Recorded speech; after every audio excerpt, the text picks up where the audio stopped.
오늘 어린이 주일이죠. 예. 이 어린이 주일을 생각하면서 예수님이 마태복음 18장에 이런 말씀을 하셨어요. 너희들이 어린아이처럼 되지 않으면은 결단코 아주 심한 말씀하셨죠. 천국에 들어가지 못한다 그랬어요. 이 말씀을 하실 때 누구에게 이런 말씀을 하셨냐면 12명 제자들 중에서 베드로를 향해서 이런 말씀을 하신 것 같아요. 그래서 이제 베드로가 이런 질문을 하는 거예요. 예수님, 제가 이 12의 제자들, 우리 동료들 있는데 이 사이에서 제 마음에 들지 않는 사람이 있습니다. 이제 이렇게 하면서 하시는 말씀이 예수님 자꾸 용서하라 그러시는데 제가 7번 용서를 어떻게 합니까? 그러니까 예수님이 그 유명한 말씀 하셨죠? 7번씩이 아니고 70번씩 하라는 거예요. 70번씩 7번. 그러니까 베드로가 아주 깜짝 놀라는 거예요. 이분이 무슨 생각하고 있어요? 이분은 구약시대의 그 유대교에 물드는 사람이에요. 그렇기 때문에 유대교에서는 뭐라 그래요? 구약에서는 누가 네 눈을 뽑으면 네가 가서 뽑아라. 이를 빼면 가서 이를 빼라. 이런 식으로 배워왔는데 이분에게 이제 이런 말씀을 하시는 거예요. 그러면서 이분이 기가 막힌 예화를 드시죠? 그 예화 우리 잘 알죠? 한 임금님이 계신데 그 임금님이 한 종이 엄청난 빚을 졌는데 그 빚을 내가 다 갚아줬단다. 탕감했단다.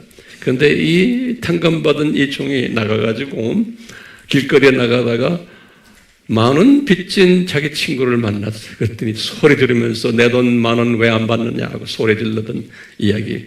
그래서 그 옆에 있던 사람들이 임금에게 가서 임금님 저 친구 금방 용서받은 친구가 10,000원 빚진 자기 형제한테 소리 지릅니다. 그럼 그놈 데려와라. 그러면서 혼을 내는 이런 이야기 우리 잘 알죠? 저는 이 말씀을 항상 이렇게 상고를 해요. 예수님이 이게 마태복음 18장에서 이 말씀을 하셨는데 제자 훈련시키는 과정이에요.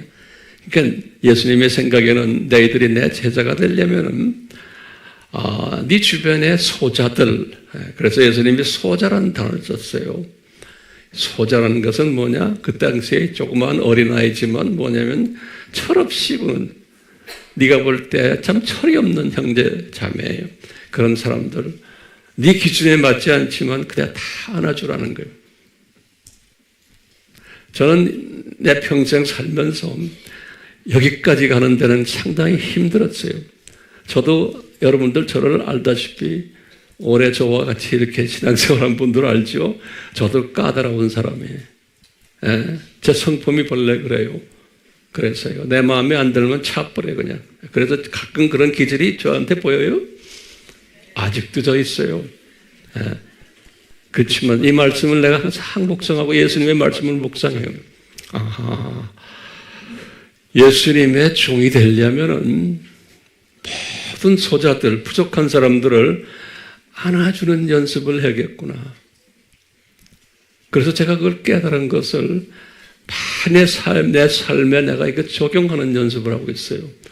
그러다 보니까요, 주님이 저에게 은혜를 베풀어 주세요.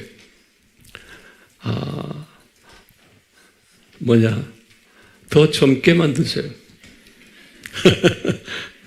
제가 내 여권이 10년 돼가지고 여권을 이제 갱신을 지난주에 우리 구청에 가서 하는데 여권 담당하는 그 여자분이 옛날 여권을 딱 보고 지금 때 사진 가져가잖아요. 딱 보더니 어이구 선생님 10년 전보다 더 젊어지셨어요. 그러는 게. 그래서 이런 사람이 있어요? 내가 물어봤어요. 없어요. 그러는 게. 웃을 일이 아니에요. 왜 그럴까요? 이 주님의 말씀을 제가 내 삶에 적용하려고 꽤 애를 쓰는 사람이에요. 그게 내 몸에 배어버린 거예요. 네. 그러니까 저에게는 미운 사람 하나도 없어요. 섭섭한 사람 저도 아무도 없어요. 어떤 사람이 저를 공격을 해도, 저를 기분 나쁘게 해도 제가 여러분들만 섬기는 사람이 아니에요. 30개 나라에 전 세계에 다양한 사람들을 섬기는 사람이에요. 여러분만 내 교인이 아니에요. 이건 조그만 그룹이에요. 그러니까 언어가 다르고 얼굴색이 다르고 문화관이 다르고 다 다른 사람들을 하나같이 이걸 주님의 사람으로 만들기 위해서는 이게 보통 어려움이 없어요. 네. 그러면서 제가 지금까지 왔는데요. 항상 저는 주님이 저에게 주신 이 교회를 생각하면서 우리 알다시피 여러분들을 저는 어떤 사람들로 주님이 이끌어 주기를 원할까요? 하면 뭐라고 제가 대답해요? 여러분들 아실의 복을 받는 사람 우리 말하죠? 그 복 받기 쉽지 않아요. 예수님이 분명히 아실의 복을 받는 사람은 이런 사람이 돼야 된다 그랬어요. 그 말씀 어디예요? 산상수훈에서 말씀하셨어요. 그렇죠? 그래서 산상수훈이 중요한 거예요. 예수님이 자기 제자들에게 제자가 되자마자 제일 먼저 이 어려운 말씀을 하셨죠. 우리 알죠? 산상수훈. 거기에 키 메시지가 뭐예요? 산상수훈에 이렇게 한 다음에 너희들이 마음이 가난해지고 온유해지고 쭉 나오다가 너희들이 말씀에 배고파하고 성령님의 목말라하고 이러면은 그 다음에 뭐가 있어요? 제 말씀 잘 들으세요. 그 다음에 뭐가 있어요? 제일 먼저 나오는 게 뭐예요? mercy. mercy란 말이 뭐예요? 한국말이? 자비예요.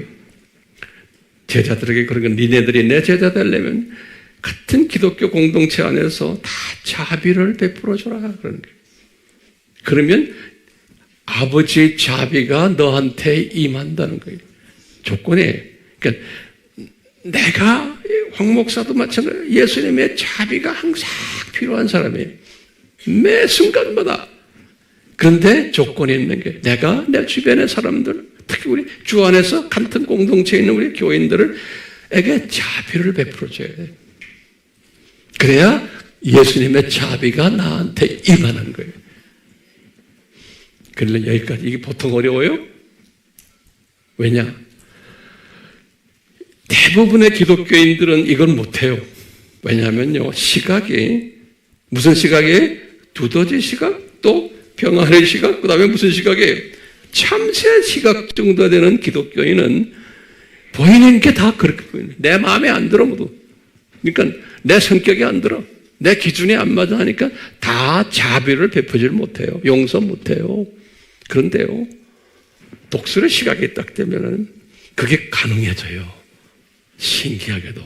그러니까 저희 목회 목적이 뭐예요? 여러분들 하나하나 보면요, 다 자비 없어요. 내가 보면요. 예수님 말씀했죠. 자기 사랑하고.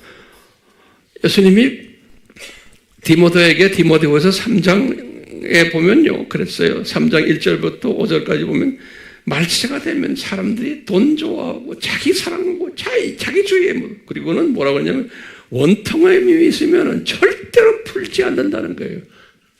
나는 그걸 항상 묵상해. 우리 교인들도 이 카테고리에 다 들어가는 사람들이 나부터 다. 나도 원통은 풀지 못하지. 난 지금은 풀어요. 그렇지만 풀지 못하는 사람이 너무 많은 거야. 내가 지금 모시고 있는 우리 교인들도 내가 보면 그래요. 좋을 땐 좋은데 조금 기분 나쁘게 하거나 자기 자존심에 상처가 있으면 풀질 못해. 네. 왜? 예수님이 그렇게 말씀하시고요. 종말 때는 기독교인들 다 그런다는 거예요. 여기 앉아있는 분들 보면 하나같이 똑같아. 풀지 못해요. 어떤 한 개인을 놓고 이야기하는 게 아니에요. 좋을 땐 다 좋지만 자기를 건드려 놓으면 난리가 나요. 그러니까 서로 안 건드리려고 조심하죠, 뭐죠? 눈치 보고. 그렇죠? 이런 공동체가, 우리 아미 공동체는 이런 공동체가 되지 말기를 위해서 저는 매주마다 설교하는 거예요. 무슨 설교해요? 시각을 독수리 시각 가져라. 그러면 웬만한 나를 건드려도 내가 다 이렇게 안아줄 수 있는 거예요. 근데 제가 보면 우리 교인들, 우리 목사님들도 우리 교회, 전도사님들, 선교사님들, 바깥에 있는 우리 아미 선교사님들, 이 수준에 있는 사람 많지 않아요. 제가 보면요. 그 많지 않은 사람들을 데리고 내가 이걸 하려니까 엄청 힘들어요. 제 고민이에요. 그러니까 건드리지 않으려고 내가 항상 눈치 보면서 그러다가 주님이 너 이놈아, 너 왜 눈치 보냐 그래. 그럴 때 가끔가다 소리 깍 질러야 돼요. 그러다가도 나도 사람이기 때문에 여러분 눈치를 보면서 이 목회를 해요. 건드리지 않으려고. 제 말 알아들으세요? 그런데 주님이 여러분들이 산상수훈 좋아하죠? 여러분들이 예수님이 그러셨죠? 제자들 보고 너희들 말이야 율법의 사람이 되지 말고 은혜의 사람이 되거라. 그게 소위 말하는 예수님의 신부감들이에요. 은혜의 사람이 되거라. 그래서 하시는 말씀이 뭐예요? 니네들의 율법의 사람이 되면은 그는 그냥 시각이 낮은 시각이 있는 사람들, 누가 잘못하면 누가 내 눈을 뽑으면 네가 가서 눈 뽑는 거예요. 내 이를 뽑으면 가서 네 뽑아야 돼. 그게 예수님이 너희들은 그런 사람 되지 말아라. 그러면서 뭐라고 그래 예수님이? 기가 막힌 예를 들죠? 뭐라고 예를 들으세요? 속옷을 달라 그러면 걷어주라. 이게 가능합니까? 그런 마음을 가지고 하라는 거예요. 누가 오래를 가자 그러면 심리 가져라. 이게 됩니까? 이런 사람, 이런 마음을 가지고 있으라는 거예요. 누가 달라 그러면 그냥 주라 이거예요. 그런 말씀을 주님이 쭉 하시면서 너를 괴롭히는 사람이 있으면 너 그냥 사랑해줘라. 너를 핍박하는 사람이 있으면 예수님이 그랬어요. 그 사람을 위해서 기도해줘라. 그랬어요. 그런 사람이 뭐라고 그랬어요? 예수님이 45절에 5장 내 하나님 아버지의 아들이 된다는 거예요. 그러니까 우리가 영적 수준에서 아들까지 가려면 이 수준이 돼야죠. 나를 괴롭히는 사람, 내 자존심 건드리는 사람을 내가 그냥 안아주고, 그러려면 내 마음속에 뭐가 있냐? 자비로운 마음이 있어야 돼. 저 사람이 나를 건드려 놨으니까 얼마나 마음이 괴로울까? 그 마음을 가지는 거예요. 내 자존심을 건드려 놔서 나도 괴롭지만 저 사람이 얼마나 괴로워할까? 하는 그런 마음을 가질 때 자비로운 마음이 들어오는 거예요. 그런 마음을 가진 사람은 예수님이 내가 어떤 실수를 해도 내가 어떤 문제를 일으켜도 예수님이 나를 다 자비를 베푸면서 나를 용서해 주시겠다는 거예요. 저는 이 말씀을 항상 묵상해요. 그리고 우리 교인들 다 이런 사람 되기를 원하는 거예요. 왜요? 이런 사람이 신부감이 되는 사람, 신부감들. 우리가 그냥 신부 쉬운 게 아니에요. 복음만 전했다가 신부 되는 게 아니에요. 그래서 바울이 이것을 깨닫고, 우리 로마서를 쓸 때는 바울이 상당히 성숙했을 때 아니에요? 우리 유명한 그 로마서 12장 말씀을 가만히 보세요. 바울이 예전에 썼을 때하고 달라요. 네. 그러면서 바울이 뭐라고 그래요? 바울이 깨달은 거죠. 많은 하나님의 자녀가 있지만 다들 사람마다 분량이 다르다는, 우리 항상 말하죠. 바울이 그걸 깨달은 거예요. 우리 교인들도 마찬가지. 제가 보면요, 다 분량이 달라요. 믿음의 사이즈가 다르고 은사의 사이즈가 다 달라요. 다른 대로 그냥 안아주라는 거예요. 바울이 그걸 깨달았어요. 그러면서 바울이 뭐라 그래요? 그렇기 때문에 같은 크리스천이지만 이 다 분량이 다르고 은혜가 다르고 은사가 다르기 때문에 있는 그대로 안아주면서 그냥 사랑해주고 그분을 존경하라 그랬어요. 로마서 12장에. 나는 이걸 항상 묵상을 해요. 나와 다르고 좀 내가 볼 때 좀 답답하지만 그냥 존경해주는 거, 사랑해주고. 그러면서 예수님이 그 12장 14절에 기가 막힌 말 썼지. 너를 같은 크리스천끼리예요. 너를 미워하고 핍박하는 자를 축복해 주라 그랬어요. 예수님이. 그 바울도 엄청 변한 사람이에요. 이게 가능해요? 저는 여러분들이 이 수준까지 오기를 기대하면서 이 단에 서서 매주 설교하고 우리 아바 공부하는 거예요. 사람이 변해야 되니까, 사람이. 그러려면 나를 핍박하는 자, 나를 싫어하는 사람을 내가 축복해주는 사람이 돼. 그런 큰 그릇이 돼야 돼. 저는 그 수준은 아니지만 가려고 노력하는 사람이에요. 그러다 보니까 지금 이 나이에 사람들이 볼 때 목사님 얼굴을 보면은 평강이 있어요. 왜 그럴까요? 나도 사람인데 나를 미워하는 사람을 내가 안아주는 사람이에요. 그냥. 그러니까 얼마나 평강이 생겨요? 보약 안 먹어도 되는 거예요. 제가 이 교회의 목회자로서 주님이 저를 여기다 이렇게 보냈을 땐 내가 책임이 있어요. 예수님이 내가 보내니 내 자녀들 너 이런 사람들로 이끌어줘라. 내 책임이. 내가 이런 말 자주 안 하죠? 요 근래 와서 우리 교회가 몇몇 사람이 그냥 컴플레인하는 사람들이 있어서 제가 이런 말을 주님이 어저께 주시는 게 저한테. 제가 어젯밤에 잠을 안 자고 주님과 대화했어요. 예수님이 저에게 지금 오늘 주시는 이 말씀을 주시는 거예요. 너 다녀져서 이 말 해라. 그런 거예요.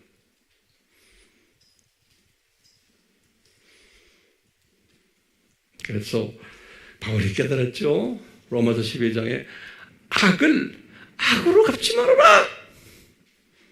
그거는 두더지 시각, 이런 낮은 시각에 있는 크리스찬은 같은 그 교회 안에서 그렇게 하는 거예요.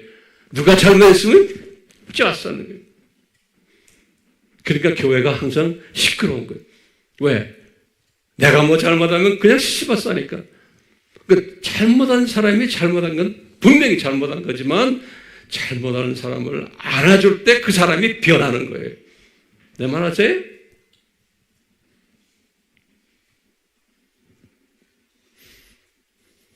그래서 이번이 결론적으로 그랬죠. 모든 사람과 화평해라.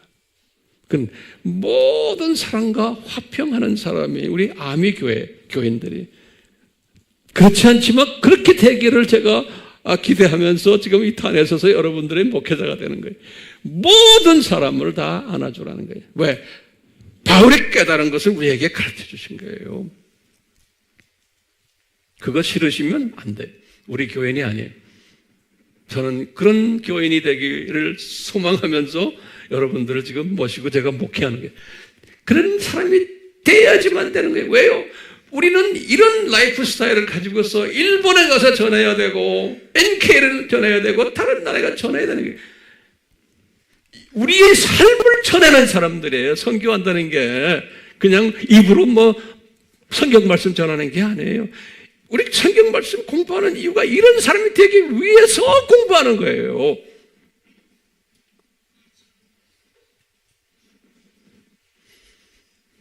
오늘 설교 여기서 제가 끝내도 되겠죠? 우리가 이런 마음을 가지고 오늘도 같이 성경 말씀 공부합시다. 바벨론 신학이 변질된 십자가 신학이라는 이런 것들 우리가 머리로 아무리 알아야 무슨 소용이 있어요? 이런 거 100번 몰라도 괜찮아요. 왜 공부합니까? 이런 거 공부할 때마다 주여 내가 모든 사람을 그냥 안아주는 그러한 사람들에게 이 독수리 시각자가 되도록 주여 나를 변화시켜 주시옵소서. 예수님 저희들 불쌍히 여겨주시고 우리 다 부족한 사람들입니다. 여기 서 있는 황 목사부터 시작을 해서 조금씩 예수님의 마음으로 변해가는 주여 이 은혜를 우리에게 베풀어 주시옵소서. 예수님의 이름으로 기도드리옵나이다. 아멘. 같이 설교 들읍시다.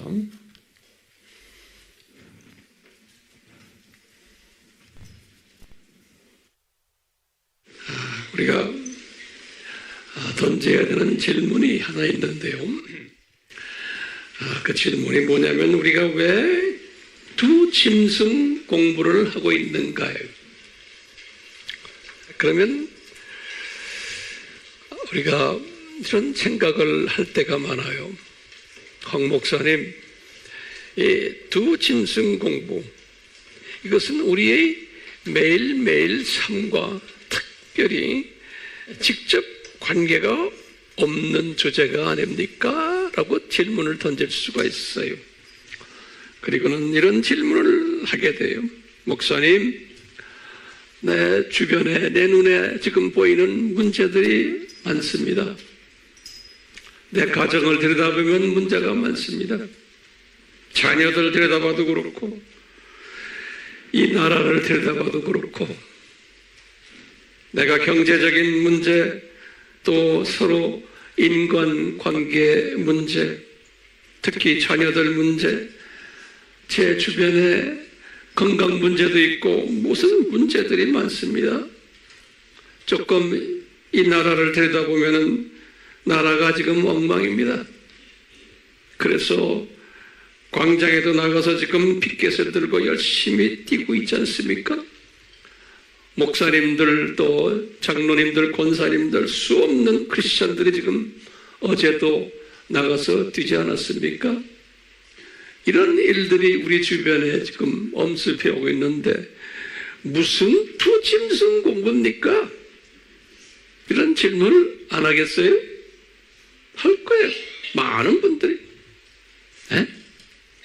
여러분들 중에서도 마찬가지.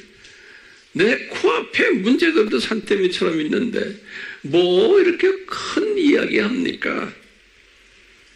그럴 때 제가 뭐라고 대답해야 될까요? 그러면 저는 그래요. 예, 이런 질문들 당연히 해야죠. 그런데 이 질문들에 관한 문제 해결은 과거 아담부터 시작해서 지금까지 항상 있어 왔어요. 이 나라는, 이 세계는 창조 목적 학교예요. 이 문제는 항상 있어 왔어요. 내가 이렇게 열심히 한다고 해서 없어진 게 아니고 점점 더 심해지고 있어요. 그러다가 심해지는 것을 보다가 그냥 꼴락하고 이 세상 끝나고 숨쉬고 죽어요. 그런 사람들 과거에 엄청 많았고 지금도 마찬가지, 오늘날도 마찬가지.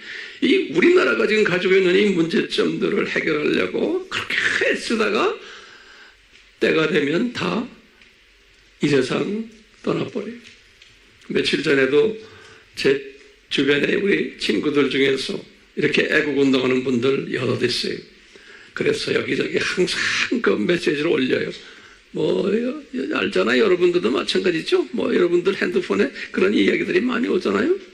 그렇게 열심히 뛰던 분들도 사회적으로도 잘 나가던 분들이었는데 얼마 전에도 또 세상 떠났대요. 여러분들도 떠나요. 그거 믿으세요? 안 떠날 사람 어디 있어요? 젊다고요? 까불지 마세요. 주님이 원하시면 아무데나 데려가요. 이런 문제들, 대부분의 크리스천들은 이 문제를 가지고 씨름하다가 그냥 이 세상을 떠나게 돼 있어요. 예. 그런 사람들은 무슨 시각의 크리스천이라고 우리가 봐요? 예? 나쁜 분들 안에 시각이 차요. 이 사람들은 두더지란 말은 빼놓고, 그거보다 조금 더 나은 게 뭐예요? 병아리, 시각이에요. 그다음 요 주변만 보는 거예요. 병아리는 뭘 봐요? 눈만 뜨면 먹을 것 찾아다니는 게 병아리.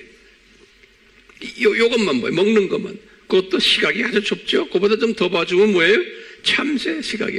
참새도 뭐예요? 조금 좀 올라갔지만 먹는 것만 찾아다니는 친구들이 참새 아니에요? 그러니까 같은 기독교인인데 이 세상 사람들이 보는 시각과 똑같은 거예요. 그저 보이는 이 문제 해결에만 하다가 다들 가버려요. 네. 어떤 분들은 좀 똑똑한 분들은 더 오래 살려고 열심히 산에 다니는 사람들도 있어요. 네. 열심히 운동하는 사람들도 있고 뭐 좋은 음식 찾아다니고 그러다가 언젠가는 다 꿀꺽 다 가게 돼 있죠. 그래요, 안 그래요? 그게 보입니까? 예, 그걸 볼 줄 아셔야 돼요. 그러니까 우리는 무슨 시각을 가져야 돼요? 우리 독수리 시각을 가져야 돼요. 이 독수리 시각은 이 병아리 참새 시각하는 그 문제를 다 보는 사람들이, 그러면서 그것도 피부로 느끼는 사람들, 그렇지만 거기에 매몰되지 않는 분들이에요.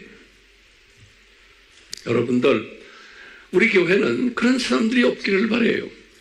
만약에 황 목사님 왜 저희들에게 가정 문제, 이런 문제 해결하는 방법을 설교 안 합니까? 예?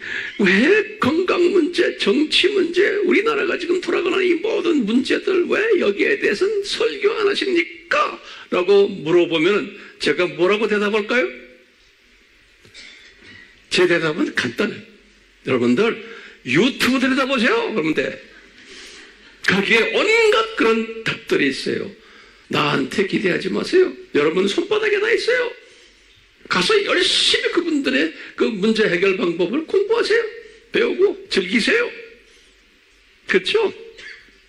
그러니까 아무리 그런 걸 들여다보고 즐겨도 문제 해결 돼요, 안 돼요? 안 돼요. 안 되게 되어 있는 거예요. 왜 안 될까요? 라고 하면 여러분들 뭐라고 대답해야 돼요? 왜 이 문제들이 해결 안 될까요? 그런데 이 문제들이 더 나빠지게 되어 있다고 예수님이 말씀하셨어요. 어디에서 이런 말씀했어요? 감람산 설교에서. 그거 노트에 꼭 적으세요. 듣지만 마시고, 예수님이 감람산 설교에서 이런 일들이 앞으로 더 심해질 거다 그랬어요. 이것을 아는 사람이 독수리 시각자예요. 그러니까 예수님이 이런 일이 더 심해진다 여기까지 말씀하셨어요? 아니에요. 예수님이 그렇기 때문에 너희들은 뭐예요? 잘 견뎌라 이놈들아. 그 방법론까지 가르쳐줬어요. 그러면서 더 구체적으로 어떻게 견디느냐? 거기까지 또 방법론 가르쳐줬어요. 뭐예요? 깨어있어라. 그 다음에 뭐예요? 준비해라. 그 다음에 외쳐라. 여기까지 우리가 수천 번 얘기하잖아요. 이 방법을 예수님이 다 가르쳐줬어요. 우리는 이 예수님의 이 감람산 설교에 가르쳐주신 것을 순종하려고 이 자리에 모인 사람들이고, 저의 설교도 거기에 초점이 가 있는 거예요. 여러분들을 위해서예요. 이런 사람들은 독수리 시각자인 거예요. 그렇죠? 독수리 시각자. 자, 이 독수리 시각을 가지기 위해서는 우리가 이제 두 짐승 공부를 꼭 해야 되는 거예요. 두 짐승 공부를. 그래서 지금 우리가 이 공부를 하고 있어요. 근데 이 공부하는 가운데 지금 우리가요, 이러는 사실을 우리가 깨닫게 돼요. 지금 이 세상은 기독교 교인들이 소수가 있는데, 그러면서 그 안에 7가지의 교회들이 있다는 거예요. 그것까지 다 가르쳐 주셨어요. 기독교인이 다수가 아닌데, 소수인데, 그 안에 7종류의 교회들이 있다는 것까지도 가르쳤어요. 네. 그런데 그 중에 5교회들은 문제 있는 교회들이라는 것까지도 예수님이 가르쳐 주셨어요. 다시 말하면 교회는 교회인데 병아리, 참새, 두더지 시각자들이 모인 교회라는 거예요. 크게 보지 못한다는 거예요. 그런데 두 교회는 독수리 시각 교회라고 보면 돼요. 우리가 아는 서머나 교회와 필라델피아 교회가 두 교회들이 있을 것을. 근데 정확하게 예수님이 말씀하시는 거예요. 이 서머나 교회는 어떤 교회냐? 이 교회들은 큰 교회가 아니에요. 큰 교회가 아닌데 항상 환난 속에 있고 핍박 속에 있고 궁핍, 돈도 없고 고난과 시련 속에 있는 이런 교회라는 거예요. 그래서 우리가 이런 교회는 어떤 교회라 그래도 예수님이 이미 디자인하신 교회들이에요. 이런 교회들은 지금 어디 있어요? 우리 한국에도 조그마한 시골 교회들이 있어요.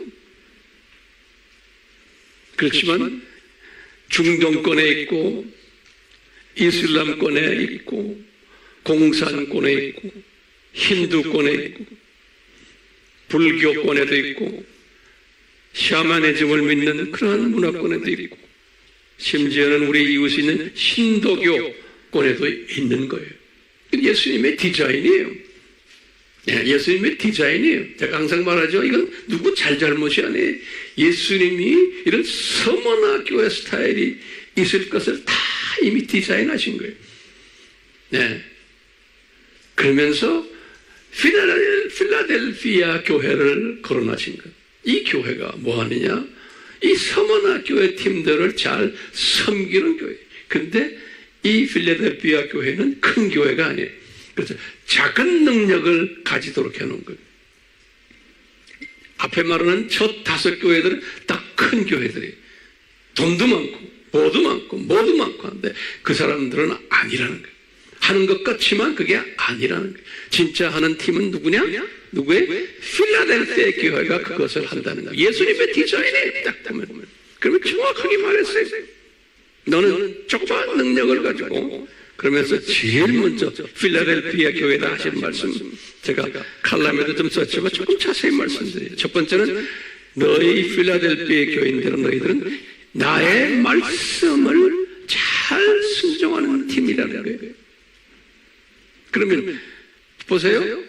위에 5 교회들은 말씀 순종 안 해? 다 한다고 하는 사람들이에요.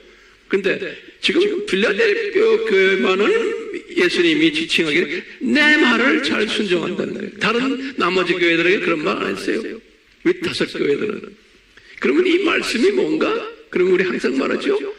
수직계명, 수평계명, 그 다음에 뭐예요? 지상사명을 잘 순종하는 교회라는 거예요. 우리가 이런 교회 되려고 지금 주님께 우리가 은혜를 간구하고 있어요. 그러면서 예수님이 계속해서 말해요. 나의 이름을 부인하지 않는 교회라는 거예요. 이 말은 뭡니까? 복음주의로 우리가 항상 붙어 있어야 되고 뿐만 아니라 종교다원주의를 배격해야 되는 교회인 거예요. 예수님의 이름을 부인하지 않는 교회가 되려면. 그런데 지금 위에 지금 1번부터 5번의 교회들은 이런 짓을 하는 교회들이에요. 덩치는 크고 돈도 많고 잘 나가고 살았다 하는데 여기에 순종하지 않는 교회들이라는 거예요. 그러면서 3번째로 이런 내가 너희들에게 그렇기 때문에 면류관을 주겠다 그랬어요. 면류관을. 그러니까 면류관을 줘도 빼앗아가지 못하도록 내가 막아주겠다 그랬어요. 한 번 면류관 받은 우리는 빼앗기지 않겠다는 거예요. 예수님이 그렇게 아주 보증을 하셨어요. 그리고는 이제 4번째로 예수님이 이 교회에다 약속한 게 시험의 때, 저는 볼 때는 이게 7년 혼란 같아요.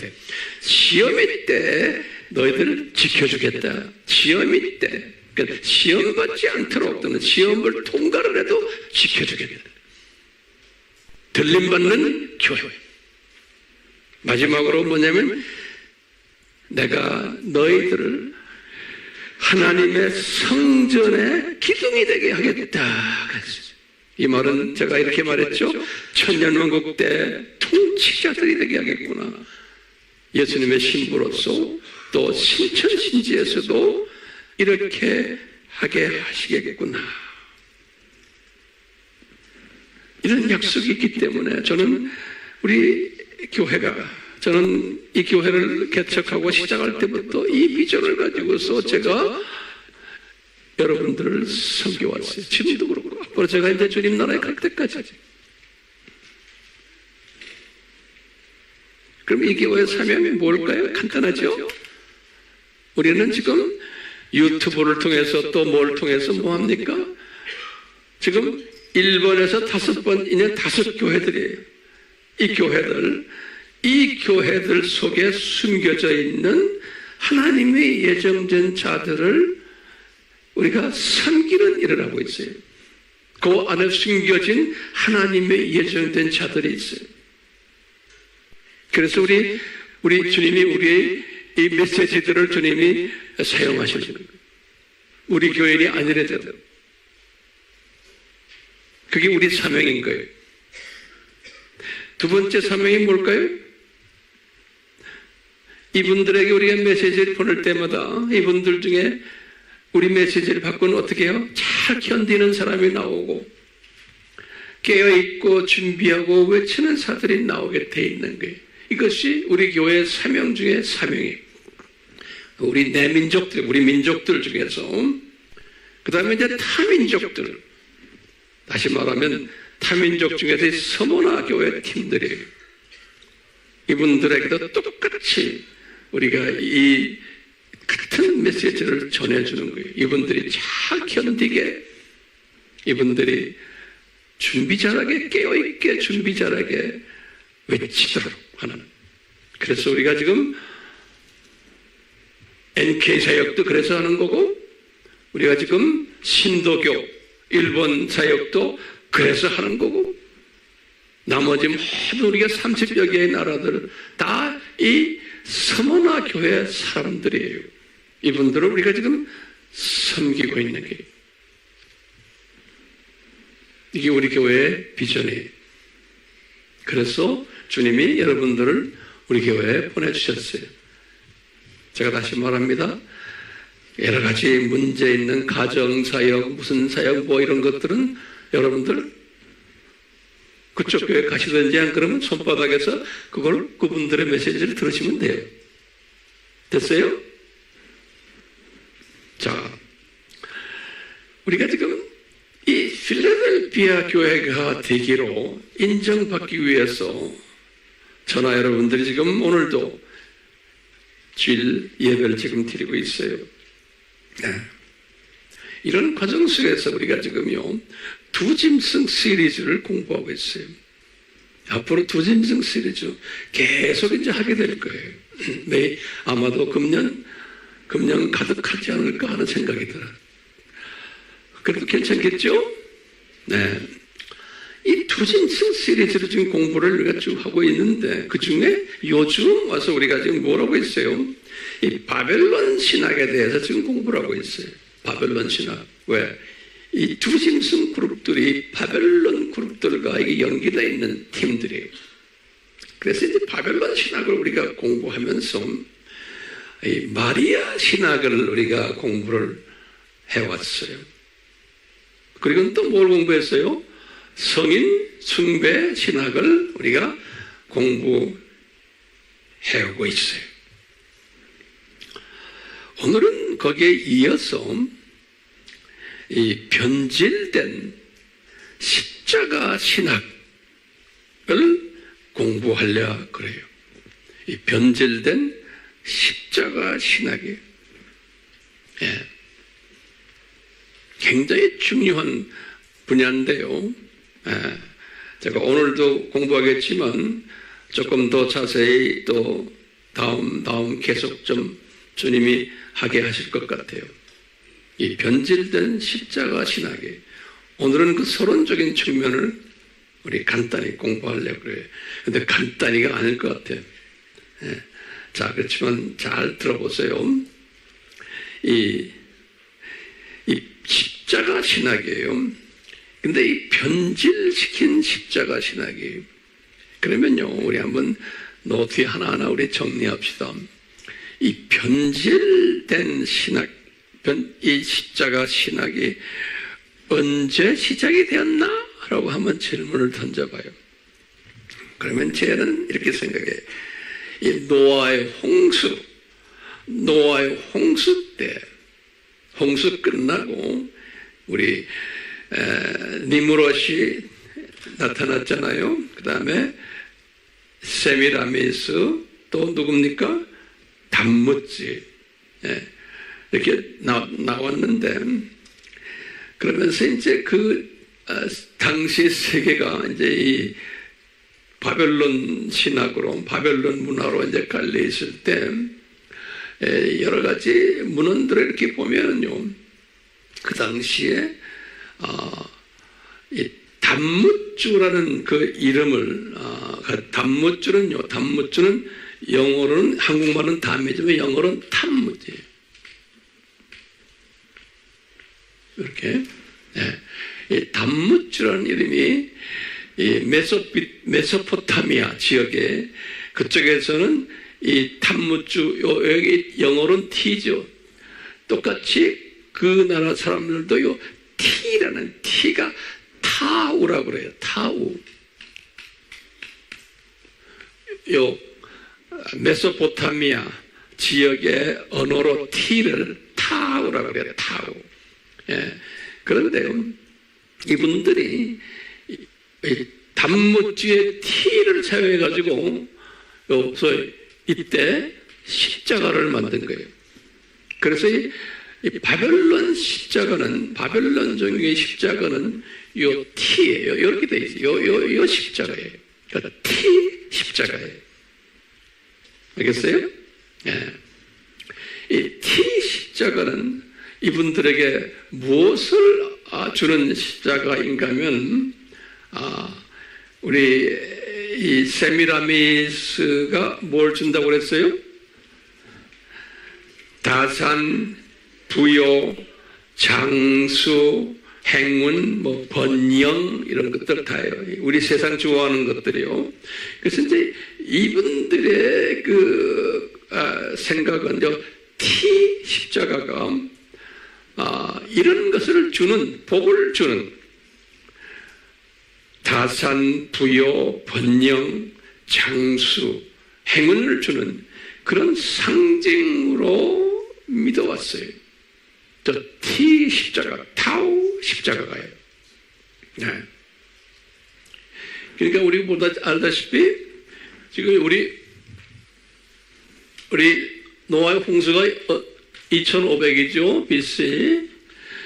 이때 지금 홍수 때예요. 그 다음에 2200이 뭐예요? 바벨탑이죠. 이때도 이런 T 십자가, 이 T가 다 있었어요. 그 다음에 2000은 누구예요? 아브라함이죠. 아브라함 때도 아브라함이나 그 가족들이 다 그분들은 이 T 십자가가 복을 주는 상징으로 다 믿고 있었어요. T 십자가가 복을 주는. 예. 그러다가 1500, 여기 1500이 누구예요? 모세 때죠. 그러니까 모세까지 아브라함서부터 시작해서 아브라함, 이삭, 야곱 쭉 나오잖아요. 이 유다인들도 다 이 T 십자가가 복을 주는 형상, 모양으로 생각했어요. 그래서 그것을 믿어왔어요. 그런데 모세 때 갑자기 뭐라고 그러냐면 그 유명한 신명기 21장 23절에 갑자기 예수님께서 여호와께서 모세에게 하시는 말씀이에요. 모세야, 내가 새로운 법을 하나 줄게. 그러는 거예요. 그러면서 사람이 이제 저주를 받는 사람은 반드시 이 십자가 나무에 매달려 죽어야 된다는 거예요. 이 저주를 받는 사람은. 그러니까 여기서 지금 이 십자가가 저주의 사인이 된 거예요. 그 전까지는 이 십자가가 번영, 복, 다산, 여러 가지 장수, 행운의 사인이었는데 유대 문화 속에서 쭉 그렇게 믿어오다가 유대 문화 모세 때 와서 갑자기 거꾸로 말하는 거예요. 이 십자가는 복이 아니고 이것은 저주받는 사람이 반드시 십자가에서 죽게 되어 있다는 거예요. 그렇게 법을 바꾼 거예요. 모세한테. 그게 신명기 21장 23절에, 그러니까 모세가 이제 죽기 직전에, 모세가 죽기 직전에. 그러면 거기다 좀 적어보세요. 당시에 이 저주를 받는 사람이 되기 위해서는 반드시 이 십자가에서 죽여야 되는데 그런 사람이 실제로 없었어요. 이때부터 시작을 해서 예수님 오실 때까지예요. 여기부터 지금 예수님이 주전 4년이고 예수님이 십자가에서 죽으신 것이 주후 30년이죠.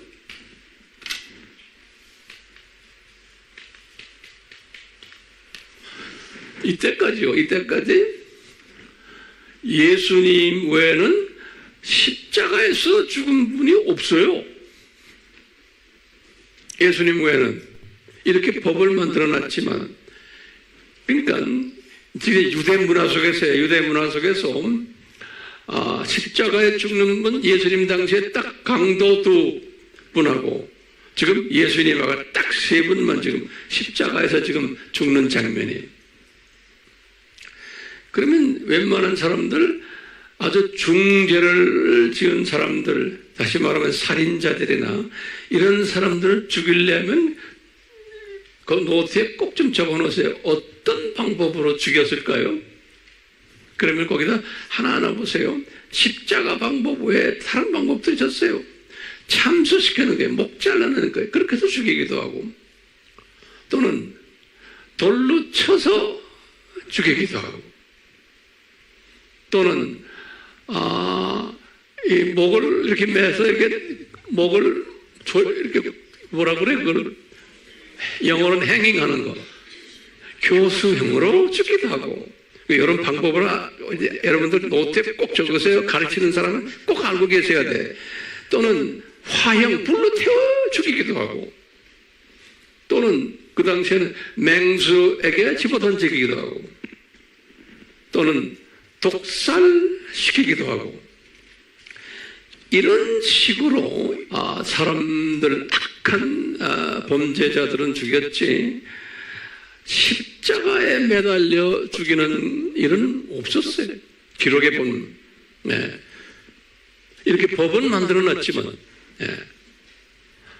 제가 알기로는 그런 거예요. 근데 예수님 때 가서 지금 여기 1500년 후에 두 강도와 예수님, 요 딱 세 분이 이제 십자가에서 죽이는 일을 하는 거예요. 자, 그렇기 때문에요. 이 예수님이 이 십자가에서 이제 죽으실 것을 예수님이 지금 디자인 하셨잖아요. 디자인 하셔가지고, 우리 알다시피 딱 다윗 때 가서 말이죠. 이 다윗이 주전 1000년이죠. 우리 다 공부한 것들이에요. 다윗 때 가서 시편 22편 1절이죠. 다윗 때 가서 이 다윗에게 보여주는 거예요. 여호와께서 직접 십자가에 매달려서 죽으시는 장면을. 그래서 그 유명한 뭐죠? 엘리 엘리 라마 사막다니. 그러면서 이제 하시는 말씀 알죠? 그리고는 이 사건을 이 700년에 이사야에게도 말씀하셨죠. 그래서 이사야가 이제 이사야서 53장 5절에서 6절에 기록했어요. 이사야에게도. 이 장면들을 보면요, 예수님이 꼭 십자가에서 죽는 장면인 거예요. 십자가에서 죽는 장면. 이 말은 뭐예요? 모세에게 하신 말씀은 예수님이 저주를 받으시는 장면인 거예요. 이 십자가에서 죽는 자는 저주를 받는 자라고 그랬죠. 그랬죠? Yes, no. 이게 굉장히 중요한 개념이에요. 그래서 예수님께서 그냥 죽으시는 게 아니고 반드시 십자가에서 죽어야 되는 거예요. 그런데 이 십자가라는 이 의미는 바벨론 종교에서는 그게 복을 의미하는 거예요. 복을. 그렇죠? 번영, 모든 잘 되는 것을 의미할 때 쓰는 그 사인이 십자가인데, 지금 모세를 통해서 이 유대교 전통 안에서는 이 십자가는 저주받는 사람이 사용되는 사인인 거예요. 그러다가요, 우리 잘 알다시피 주후 30년에 딱 예수님을 신문을 한 소위 유대 제사장 이름이 가야바죠. 가야바. 이 가야바가 자기 뜰에서 예수님을 신문을 하면서 가야바가 신문 끝난 다음에 하는 말이 있는 거예요. 마태복음 26장 66절에, 마태복음 26장 몇 절에 가야바가 뭐냐면, 예수야, 당신은 반드시 십자가에서 죽어야 된다 그랬어요. 그리고는 그 후에 빌라도에게 보내가지고, 빌라도도 마찬가지예요. 빌라도도 똑같이 27장 26절에 마태복음, 이제 당신 십자가에서 꼭 죽어야 된다는 거예요. 그러니까 예수님께서 지금 모세를 통해서 이렇게 저주의 그 십자가 사건을 보여주시고는 실제로 저주받으시는 예수님을 만들기 위해서 하나님의 디자인이에요. 저 가야바와 빌라도를 통해서 십자가에 못 박히게 하신 다음에 실제로 예수님이 실제로 저주받으셨죠? 실제로 십자가에서 죽으셨죠? 마태복음 24장 아니 마태복음 27장 46절에 마태복음 27장 46절에 그랬으면 예수님이 저주받으실 때 어떻게 했어요? 그 장면이 엘리 엘리 라마 사막다니 그랬죠? 뭐냐? 아버지 왜 나를 이렇게 뭡니까? 나를 버리십니까? 다시 이 순간이 뭐냐면 예수님께서, 여기 중요한 개념이에요. 예수님께서 실제로 예정된 하나님의 자녀들이에요. 오케이?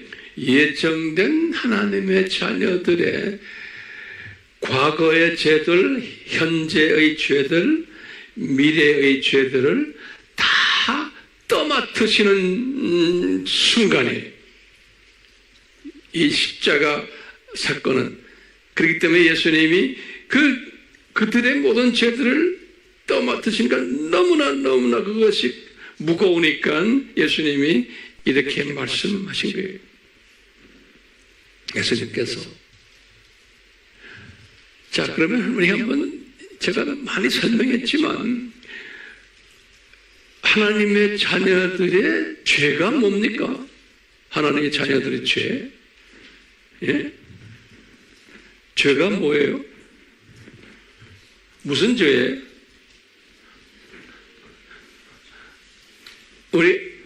항상 우리 공부하지만 죄가 육, 혼, 영의 죄죠.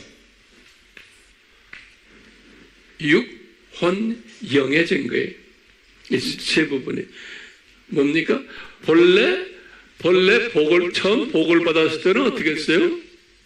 처음 복 받았을 때는 타락 전에는 육이 무슨 육이에요? 그 노트 저기서 공부 많이 한 거예요. 내가 간단하게 말씀. 육은 뭐예요? 썩지 않는 육이에요. 이거 썩지 않는 육이에요. 영원한 육이에요.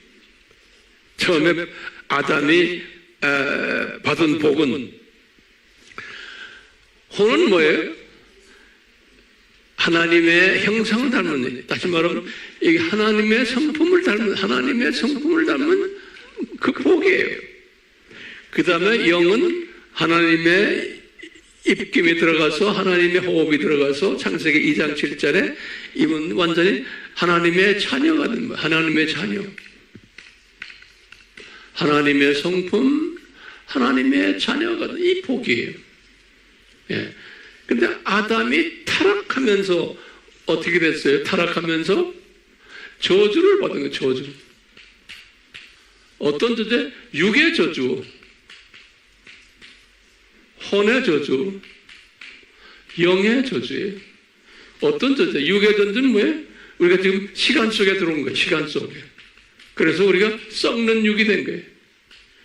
육이 썩는 거예요. 혼은 어떻게 돼요? 사탄의 성품인 거예요. 영은 어때요? 이게 하나님의 자녀권에서 이제 사탄의 자녀가 된 거예요. 이게 우리가 저주받은 거예요. 아담 타락 때문에. 근데 하나님의 예정된 자녀들이지만 우리가 예정된 자녀들이지만 이 저주 속에 있는 거예요.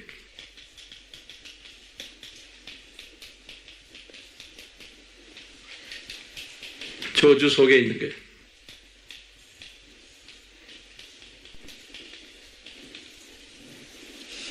예정된 자녀들이지만. 그래서 이 저주를 없애려면 어떻게 해야 돼요? 예수님이 대신 저주를 지어주시는 거예요. 예수님이, 제가 이런 것도 수백 번 이야기했어요. 예수님이 대신 저주를 지어주시기 위해서 예수님이 어떻게 해야 돼요? 십자가에서 반드시 죽어야 되는 거예요. 왜요? 십자가는 뭐라고 했어요? 예수님이 모세에게 가르쳐줬죠? 십자가는 저주받는 사람이 짊어지는 그 나무라는 거예요. 그렇기 때문에 예수님은 반드시 십자가에서 죽어야 되는 거예요. 됐어요? 그렇기 때문에 이건 하나님의 특별한 계획인 거예요. 그런데 십자가에서 죽으시는 예수님의 이 죽으심을 언제 디자인했어요? 본래는 창세 전에 디자인하신 거예요. 창세 전에.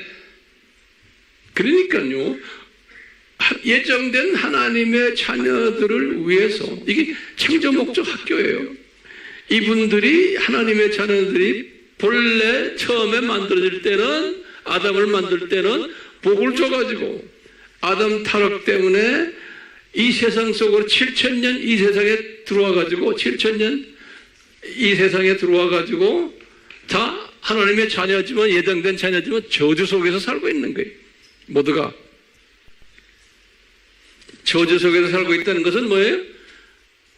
육혼영 이 부분이 다 저주 속에 살고 있는데, 이 저주를 예정된 하나님의 자녀들을 위해서 예수님이 뒤집어 쓰시는 그 저주를 어디에서 뒤집어 쓰세요? 십자가에서. 왜? 뒤집어 쓰는 장소가 십자가라고 딱 가르쳐 주신 거예요. 네. 됐어요? 그러니까 이 십자가라는 의미는 무슨 의미예요? 아하, 하나님의 예정된 자들을 다시금 하나님의 자녀로 만들기 위한 하나의 특별한 장소구나. 그 장소가 십자가구나 라는 것을 우리가 깨닫게 되는 거예요. 근데 이것을 우리에게 예수님이 엄청난 대가를 지불하시고 우리에게 이 복을 다시 회복시킨 거예요. 100% 하나님이신 분이 100% 사람이 돼가지고 엄청난 어려움을 통해서, 엄청난 인격적인 모독, 어려움, 고통을 통해서 이것을 해내셨어요. 그냥 쉽게 한 게 아니에요. 예수님이 그만큼 우리에게 이 십자가의 그 선물은 엄청 비싼 선물이라는 것을 깨닫게 해주기 위해서. 그러니까 쉽게 우리가 하나님의 자녀로 된 것이 아니라는 거예요. 하나님의 입장에서는 엄청 대가를 지불하시고 본인의 자존심 다 지불하시고 우리에게 이 새 생명을 주셨다는 거예요. 그러니까 이 십자가, 이건 우리가 생각하면 기가 막힌 거예요. 자, 그 다음에 제가 이제 여러분들 거기다 제목을 붙이세요. 그렇기 때문에 우리가 십자가를 볼 때마다 우리는 어떻게 해야 돼요? 그냥 우리가 달고만 다니는 십자가 있잖아요. 여기저기 보여지잖아요.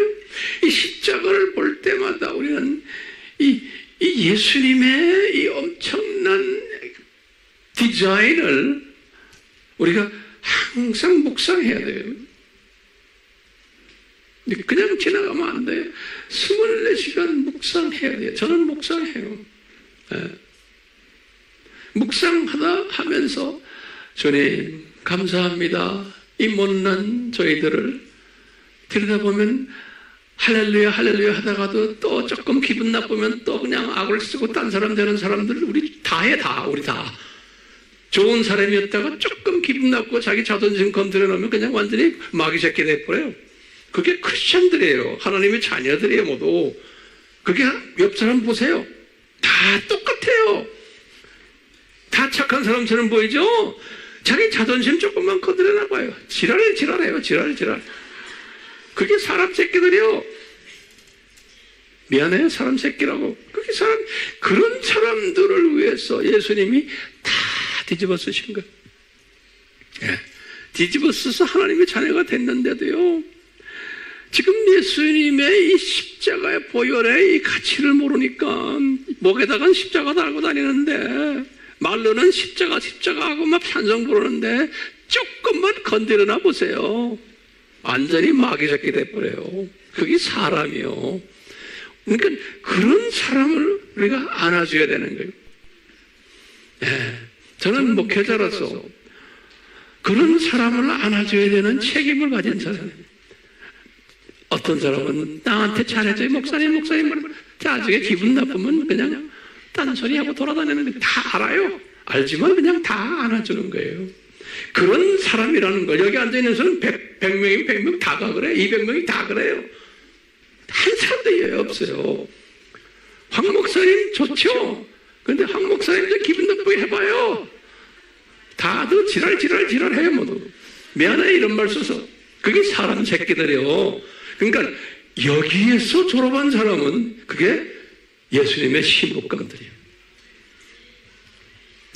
그런 사람도 우리 교회에 많은 거예요. 우리 교회에 많아요. 이러나 저러나 변함이 없는 사람들이 있어요. 감정의 변함이 없는 사람이 있어요. 나는 그런 사람들 보면서 이렇게 보면서 혼자서 제가 눈물을 내요. 주여 이런 소중한 아들 딸들을 저에게 붙여주셔서 고마워요. 난 내 눈에 그렇게 보여요. 근데 그렇지 않은 사람이 있어요. 이 기상도라고 그러죠? 이 변하는 사람들.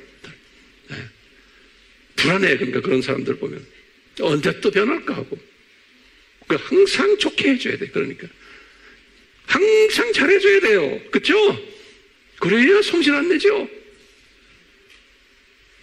우리가 이렇든 저렇든 예수님이 우리를 위해서 이미 이 복을 다 주신 거예요. 이 복을 어떻게 알아요? 우리는 지금 영적으로는 이미 하나님의 자녀 됐어요. 이것을 우리가 현실화된 복이라고 그래요. 이미 예수님을 믿는 그 순간에 영적으로 다 하나님의 자녀가 됐어요. 그런데 지연된 복들이 두 개라고 그랬죠? 아직도 우리가 하나님의 자녀지만 육으로 아직도 우리가 살고 있어요. 나이 먹고 병들고 하면 아직도 우리가 혼적으로도 보면 아직도 우리가 사탄의 상품들로 꽉 차 있어요. 그렇기 때문에 이건 지연된 복이라고 그러죠. 그렇지만 우리가 숨을 딱 거두는 순간에 이 세 복들을 그냥 다시 우리가 가지게 되는 거예요. 숨 거두는 순간에. 그러니까 우리는 예수님의 십자가 저주 사건 때문에 이 육혼영의 복을 이미 거머 잡은 사람들인 거예요. 우리는 거머 잡은 사람들인 거예요. 그럼 저쪽 나라에 가서 어떻게 계층이 결정될까? 제가 볼 때는 이 혼이에요. 혼, 인격이에요. 인격이 얼마나 성화됐는가? 거기에 따라서 나의 그 위치가 하늘나라에서 결정되지 않을까 그렇게 생각이 돼요. 자, 다시 한번 봐요. 우리가 십자가를 딱 볼 때마다 이제 보세요. 우리가 무슨 생각을 해야 돼요? 그러면 저 십자가가 나에게 육혼영의 복을 나에게 주셨구나.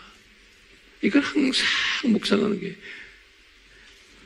그러면서 내가 아직도 육은 아직도 지금 이 세상에 있고 혼도 아직도 사탄의 성품점이 있지만 그래도 주님이 나에게 이 복을 회복시켜 주셨구나. 내가 이제 이 세상 끝날 때 100% 회복받는구나. 이걸 항상 묵상하는 거예요. 이 묵상하다 보면 예수님께 감사가 안 나올 수가 없는 거예요. 우리가 지금 예수님께 감사하는 것은 이런 고차원적에서 감사하는 거죠. 예수님 나에게 내가 기도했더니 돈 10,000원 예수님이 누굴 통해 나에게 줬다. 그래서 감사하다. 이런 식 감사는 그건 감사지만 이런 식 감사가 아니에요. 오케이? 그러면서 감사하다 보면 뭐가 나오냐면요. 따라 나오는 게 있어요. 이 예수님을 내가 경외하게 돼요. Fear of the Lord. 예수님을 경외하게 돼요. 이분이 대단한 분이시구나. 나의 모든 이 생사화복을 한 손에 쥐고 계신 분이구나. 경외하는 거예요. 근데 예수님을 경외하는 사람은 솔로몬이 그랬죠. 잠언 1장 7절에 이런 사람은 참 지식이 있는 자다 그랬어요. 또 잠언 9장 10절에는 참 지혜가 있는 자다 그래요. 그렇기 때문에요. 이렇게 십자가를 볼 때마다 묵상하며 감사하며 경외하며 여기에서만 끝나면 안 되는 거예요. 여기에서만 끝나면 그 다음에 모르겠어요. 그 다음에 저에게 좀 말해보세요. 이렇게 내가 받은 복을 혼자 묵상하고 감사하고 그냥 경외하고 이 수준이면 있으면 안 되잖아요. 그 다음에 뭐 해야 돼요? 이것을 전해야 되는 거예요. 전해야 되는 거예요. 예수님이 누구라는 것을 참 지식자와 참 지혜자는 전하는 사람이에요. 전하지 않은 사람은 그건 예수님이 볼 때는 별거예요. 그러니까 우리가 전하도록 우리가 지금 아바 시스템 만들었잖아요. 그 아바에 다 열심히들 여러분들 하고 있잖아요. 여기 우리 교인들 중에 많은 분들 중에 NK들 지금 섬기고 있어요. 또 이게 많은 분들이 지금 우리 재팬을 섬기고 있어요. 그러면요, 바울이 내가 볼 때 새 제목의 바울이 이 예수님의 십자가에 대한 것을 잘 알고 이분이 참 지식자, 지혜자 노릇을 했던 분이에요. 바울이. 바울 서신들을 쫙 보면요. 제가 그래서 이제 이 바울 서신들 속에서 바울이 십자가에 대해서 어떻게 생각했나를 한번 제가 이번에 한번 나름대로 제가 연구를 해봤어요. 바울이. 그랬더니요. 거기다 적으세요. 첫 번째. 바울이 고린도전서 2장 2절에 십자가에 대해서 말씀하셨어요. 고린도전서 2장 2절에 뭐라 그랬냐면요. 시간이 없으니까 여러분들은 성경 열지 마세요. 나중에 여세요. 내가 그냥 그분이 뭐라 말한 걸 말해드릴게요. 2장 2절에 이런 말을 우리 다 평소에 들은 이야기들이에요. 그분이 그랬어요. 예수 그리스도와 그의 십자가에 못 박힌 것 이외에는 그 외에는 아무것도 나는 알지 않기로 작정하였노라 그랬어요. 기가 막힌 말이죠. 그러니까 이분이 십자가를 깊이 깨달은 분이에요. 그 안에 들어있는 보물을. 예, 우리가 이제 이 보물을 하나하나 이제 시간 되면 공부하게 될 거예요. 그래서 모두가 다 이 바울 같은 사람이 돼야 되잖아요. 예? 두 번째로 바울이 또 한 말이 있어요. 고린도전서 1장 18절과 또 23절이에요. 두 군데에서 거의 같은 말을 했어요. 뭐라고 이분이 말했냐면 고린도 교인들에게 이 십자가를 전파하는 것이 그랬어요. 이 십자가를 전파하는 것이 유대인들에게는 꺼리는 것이요 이방인들에게는 미련한 것이라는 거예요. 그렇죠? 어떻게 하나님이 사람이 돼가지고 십자가에서 저주를 받으면 이게 안 되는 거예요. 그런데 하나님의 부르심을 받은 자들은, 하나님의 예정된 부르심을 받은 자들에게는 이 십자가는 하나님의 능력이요 하나님의 지혜라는 거예요. 이 십자가가 그게 고린도전서 1장 18절 또 23절. 거기에 대한 자세한 것은 때가 되면 또 제가 설명해 드리겠어요. 또 바울이 말한 게 하나 있어요. 갈라디아서 6장 14절에 바울이 갈라디아 교인들에게 하신 말씀이 있어요. 나에게는 우리 주 예수 그리스도의 십자가 외에는 결코 자랑할 것이 없다. 그런 거예요. 기가 막힌 바울의 고백인 거예요. 예? 이 십자가 외에는 자랑할 것이 없는 거. 왜 그래요? 이분이 십자가에서 저주를 받으셨기 때문에 나나 여러분들이 아무리 예정되어도 예수님의 십자가에서 완전히 우리의 이 저주를 뒤집어 쓰셨기 때문에 내가 하나님의 자녀가 됐고 내가 이제 천국 시민으로 올라가는 거예요. 십자가 때문에 저주를 내 대신 받으셨기 때문에. 오케이? 그러니까 바울이 그 외에는 내가 자랑할 것이 없다는 거예요. 맞는 말이죠? 그런데 우리는 이 부분이 너무나 약하죠? 그런데요, 바울이 이런 십자가 신학을 가지고 계셨는데 한편으로 이 교회 안을 들여다보니까 또 이 로마권의 모든 쪽을 들여다보니까 이분이 그러는 거예요. 여러 가지 실망되는 것이 많다는 거예요. 특히 교회 안에 이미 바울은 바울을 통해서 복음을 받아서 교회들이 많이 개척됐잖아요. 또 12 제자들을 통해서 또 많이도 교회가 개척되고, 그러니까 크리스찬 숫자가 꽤 있었던 때예요. 그럴 때 바울이 그러는 거예요. 내가 볼 때 교회 안에 문제가 있는데 무슨 문제냐? 교회가 바벨론 종교의 영향을 많이 받고 있다는 것을 내가 보았다는 거예요. 바울이 교회가 하나님의 자녀들인데도 바벨론 종교의 영향하에 있는 많은 그리스도인들을 봤다는 거예요.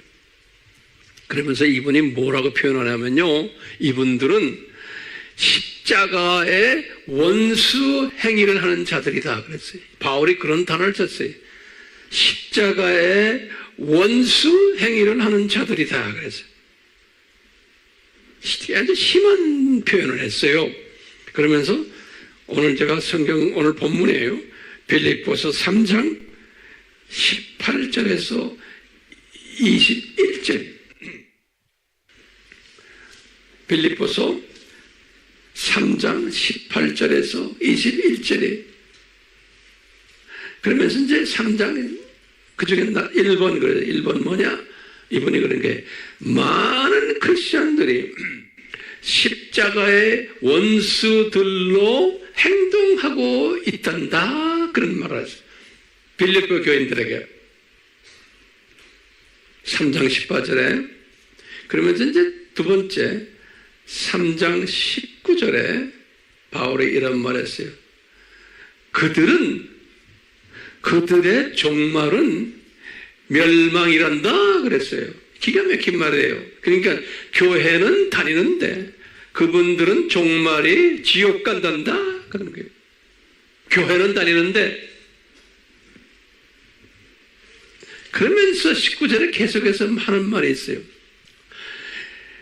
그들은 하나님을 이용해 가지고 자기들의 배를 채우는 일을 한단다 그랬어요.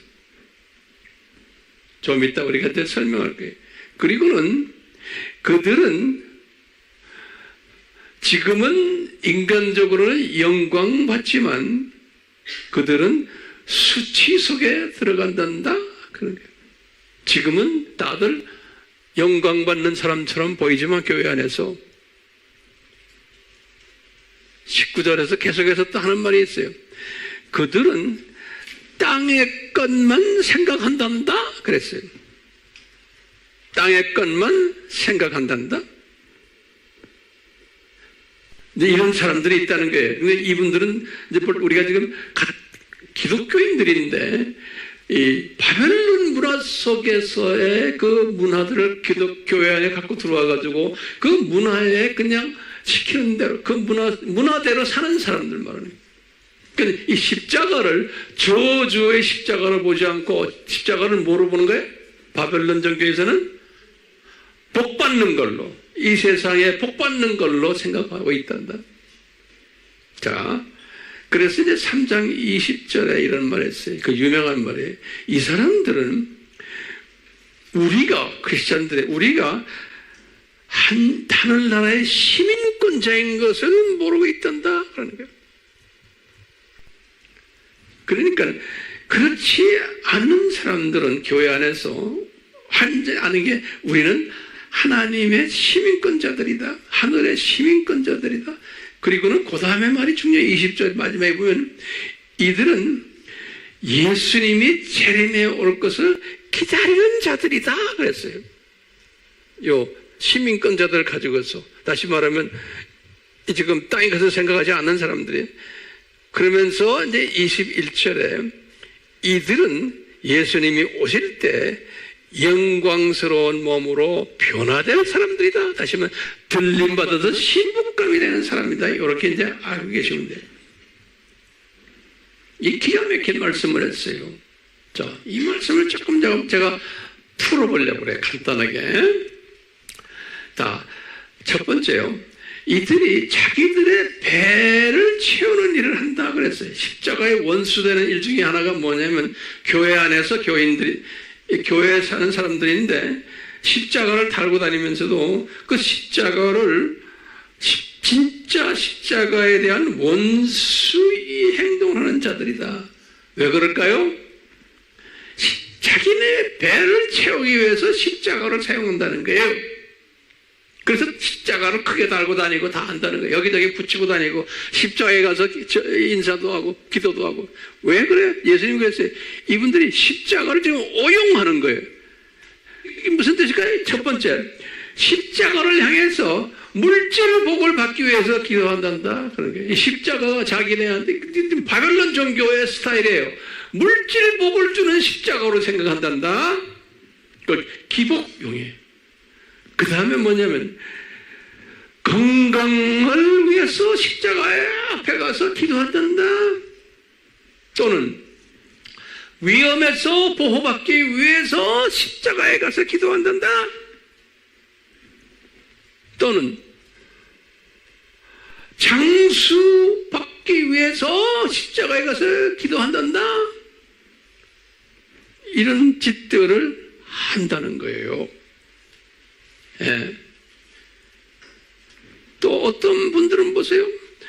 자기의 영광을 위해서 십자가를 이용한다. 그렇게 바울이 말했어요. 이게 무슨 말이에요? 지금 로마 카톨릭이나 정교회나 또는 또 루터교나 성공회나 거기에 좀 높은 분들 십자가 큰 거 달고 다니는 거 아세요? 알아요, 몰라요? 엄청난 큰 십자가를 달고 다녀요. 그리고 온 천지의 십자가예요. 이분들은 지금 왜 달고 다닐까요, 그걸? 이분들은 지금 어느 바벨론 종교에 영향받은 사람들이에요? 아니, 우리 엊그제 다 이야기했잖아요. 마리아 신학을 믿는 분들이에요. 성인 숭배하는 자들이에요. 큰 십자가 달고 있는 거예요. 그러니까 이 십자가가 이분들은 뭐예요? 자기 영광, 내가 성직자다라는 것을 과시하기 위해서 달고 다니는 거예요. 십자가가 과시용으로 달고 다니는 거예요. 그렇기 때문에 우리 복음주의에서는 그런 십자가 붙이지 않게 하고 달지 못하게 하는 거예요. 엉뚱한 짓 하니까 그걸 가지고. 저도 그래서 십자가 없는 게 되고. 과시만에 안에 교회들도 크게 꼭대기에다 붙여놓고 여기저기 뭐 금으로 만들어서 붙이고 그게 뭡니까? 그 교회도 다 과시하기 위해서 하는 거예요. 이 십자가가요. 십자가의 아까 진정한 의미를 묵상하기 위해서 우리가 십자가가 필요한 거지. 그 십자가를 이렇게요. 자기 배를 채우기 위해서 자기의 영광을 위해서 하면 안 되는 거예요. 근데 벌써 바울 시대에도 그런 기독교인들이 많았다는 거예요. 네, 그런 기독교인들이. 이 모든 이 교회 안에 들어와서 십자가의 원수 역할을 한 때가 공식적으로 언제부터 시작이 됐다고 보면 우리 431년 에베소 공의회 때 시작해서 451년 칼케돈 공의회에서 다 만들어낸 거예요. 5대 공의회가 로마 가톨릭, 그리스 전교회, 시리아 전교회, 예루살렘, 애굽 koptic 전교회 이런 팀들이 이렇게 만들어 놓은 거예요. 지금 오늘 마리아 신학도 이 팀들이 만들었죠. 성인 숭배 신학도 이 팀이 만들었죠. 변질된 십자가 신학도 지금 이들이 만드는 거예요. 변질된 십자가 신학도. 그런데 지금 바울이 오늘 본문에 보니까 분명히 이 변질된 십자가 신학이 뭐냐? 지금 말하고 있죠? 자기들의 배를 채우기 위해서, 그 다음에 자기들의 영광을 위해서 요 십자가를 그렇게 사용한다는 거예요. 과거 2000년 동안 지금까지도 지금 이렇게 사용하고 있어요. 특히 이 자기 위험을 보호하기 위해서 이 팀들이 십자가를 어떻게 하는지 아세요? 그걸 이제 여러분 우린 다 알아요. 이 날 좀 보세요. 이렇게 하는 거 알죠?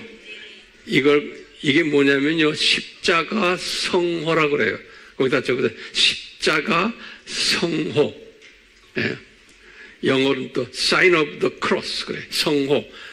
성호라는 건 거룩한 표 그런 뜻이에요. 십자가 성호. 이게 십자가 성호예요. 오케이? 십자가 성호. The sign of the cross. 이 십자가 성호는 거기다 좀 제목을 십자가 성호 이렇게 써놓군요. 첫 번째, 십자가 성호 누가 사용하는가? 십자가 성호는 로마 가톨릭이에요. 정교회, 그 다음에 성공회.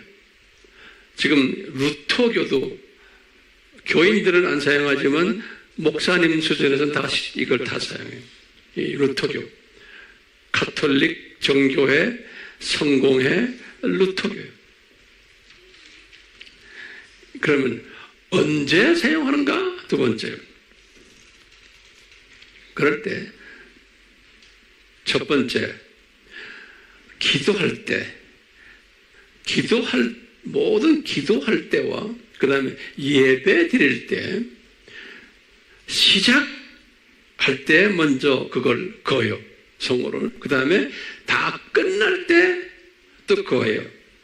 우리는 끝날 때 주기도문 하잖아요. 그것도 내 생각엔 별로 마음에 안 들지만 하여튼 그래요. 그렇기 때문에 언제 사용하느냐? 그 다음에 두 번째 또 언제 사용하느냐? 식사 전후에, 식사 전에 한번 쩍쩍쩍하고 끝나면 또 쩍쩍쩍하고 그러는 거예요.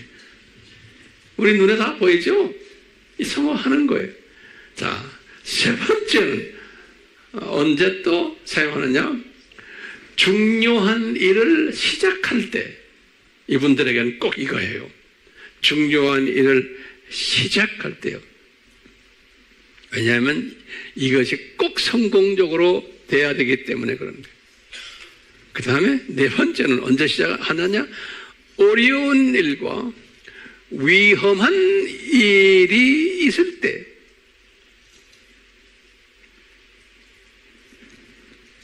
어려운 일과 위험한 일이 있을 때 꼭 이 성호를 거요. 자, 그러면 이제 세 번째는 그럼 무슨 목적으로 이걸 하는가?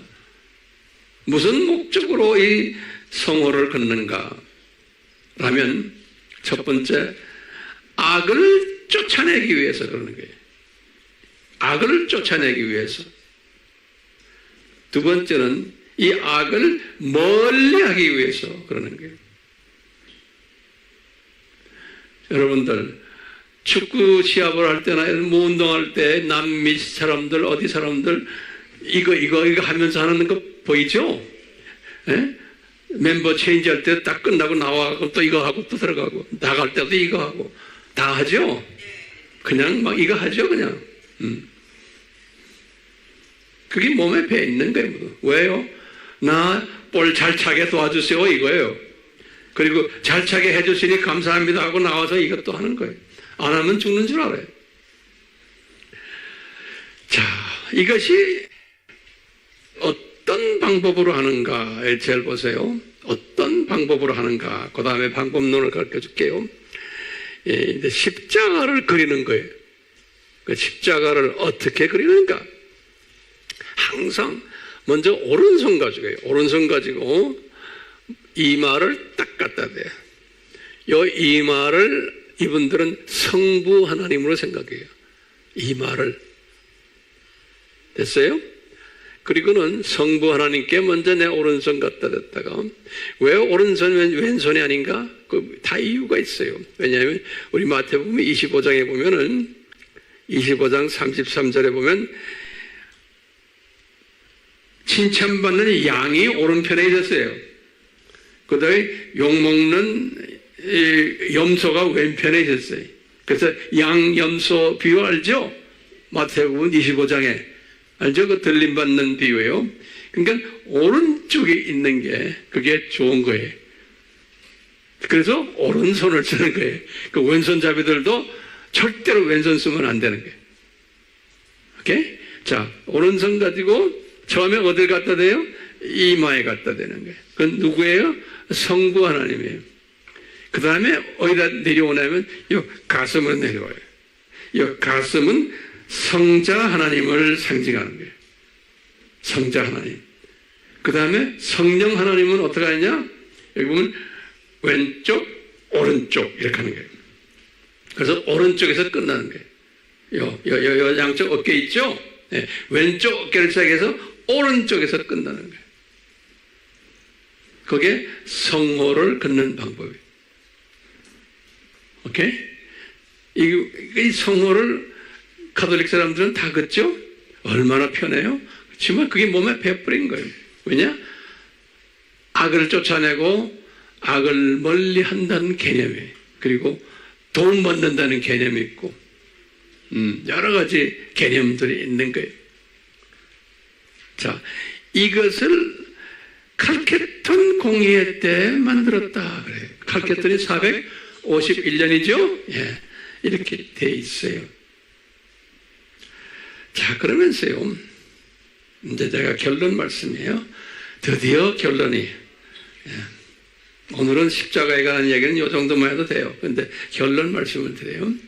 바울이 빌립보서에 지금 아까 3장 마지막 20절에서 21절에 바울이 이 십자가의 원수가 되지 않고 십자가의 친구가 되려면, 진짜 친구가 되려면 어떻게 해야 되는가? 바울이 말씀하신 게 있어요. 그때 이제 첫 번째는 우리 하나님의 자녀들은 이 세상에 나그네다, 순례자다, 또는 학생이다라고 생각하는 사람들이 우선적으로, 히브리서 11장 13절, 베드로 전서 2장 11절과 연계되어 있어요. 두 번째는 우리는 이 세상에 속한 자가 아니다라고 생각하는 사람이, 십자가의 친구들이, 요한복음 15장 19절 또 17장 14절. 그리고는 세 번째로 바울이 그래요. 우리의 시민권은 하늘에 있다 라고 외치는 자들이에요. 빌립보서 3장 20절에. 그리고는 네 번째로 그것만이 아니고 예수님의 재림을 외치는 자예요. 똑같이 빌립보서 3장 20절에서 21절. 이런 사람들은 십자가의 원수되는 일을 하는 사람들이 아니고 누구라고 해서 십자가의 참 친구 되는 사람들이라는 거예요. 오늘 십자가 이야기예요. 그러면 다시 한번 제가 반복을 하고 끝나게. 십자가의 원수되는 일은 뭐예요? 네? 십자가를 잘못 사용하는, 오용하는 사람들이, 네? 마음이 땅에 있는 사람들이, 하나님의 자녀들인데, 그런데 이 오용하는 사람들은, 이 사람들은 이 바벨론 종교의 영향을 받아서 심하게 그렇게 하는 사람들이에요. 그래서 이 사람들은 어떻게 된다? 멸망한다고 그랬어요. 그러니까 십자가를 자기 배를 채우는 일에 사용한다는 거예요. 그리고 자기 영광을 위해서 사용한다는 거예요. 십자가로 이렇게 잘못 사용하는 사람들이 많다는 거예요, 교회 안에. 우리는 이런 사람 되면 안 되죠? 이런 분별력을 가지고 십자가에 관한 이야기는 오늘은 여기까지만 하고 우리가 다음 시간에 계속합시다. 아멘? 예. 자, 거기 같이 기도합시다. 하나님 아버지, 저희들 아버지께서 창세전에 이 십자가 사건을 디자인하시고 성자 하나님께서 이 세상에 내려와셔서 이 일을 하도록 디자인하셨습니다. 그리고는 우리에게 이 역기능적 교육을 시키기 위해서 바벨론 종교의 이 단무주의 타우 십자가를 만들어서 우리에게 역기능적으로 보여주셨습니다. 그리고는 모세를 통해서 우리에게 진짜 십자가에 대한 비밀을 주셨고, 그 후에 다윗에게 보여주셨고, 이사야에게 보여주셨고, 후에는 주후 30년에는 우리 가야바 이 형제에게도 입을 열어서 십자가 지도록 만드셨고, 빌라도를 또 사용해서 하셨고, 실제로 예수님께서 이 일을 성취하셨습니다. 이 사실 주여 바울이 나중에 깨닫고 교회 안에 이 십자가를 소중히 생각하는 하나님의 자녀들이 있지만 이 십자가를 남용하는 또 악한 하나님의 자녀들이 있는데 그 사람들은 지옥 자식이라고 말씀하셨습니다. 오늘 이야기에 대한 것들 우리가 공부했습니다. 주여, 우리가 십자가를 볼 때마다 어떤 생각을 해야 되는지까지도 성령님 가르쳐 주시옵소서. 그래서 우리는 이 세상에 속한 모든 욕심들 다 헛된 줄 알고 버리게 하시고 십자가만 바라보게 하시고 우리의 단단하고 평안한 마음 없애주시고 우리가 면류관을 쓰는 자들 되기 위해서 주님이 직접 면류관을 쓰시고 가시 면류관을 쓰셨던 일들, 오 주여, 오늘 우리가 여기에 관계되는 찬송을 부를 터인데 주여 성령님이 찬송을 부를 때 우리에게 강하게 역사하시고 기름 부어 주시옵소서. 이 모든 간구를 예수님의 이름으로 기도드리옵나이다. 아멘. 예수님, 우리가 지금 이 십자가를 묵상하면서 또 지금 십자가를 외치고 있습니다.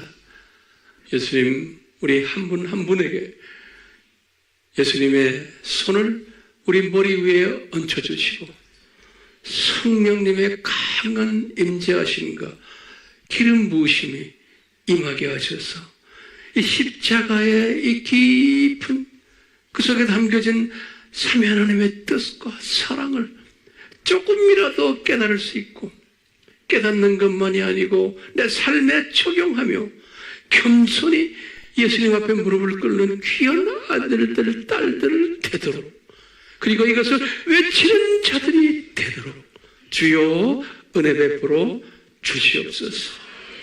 예수님의 이름으로 축원하옵나이다. 아멘.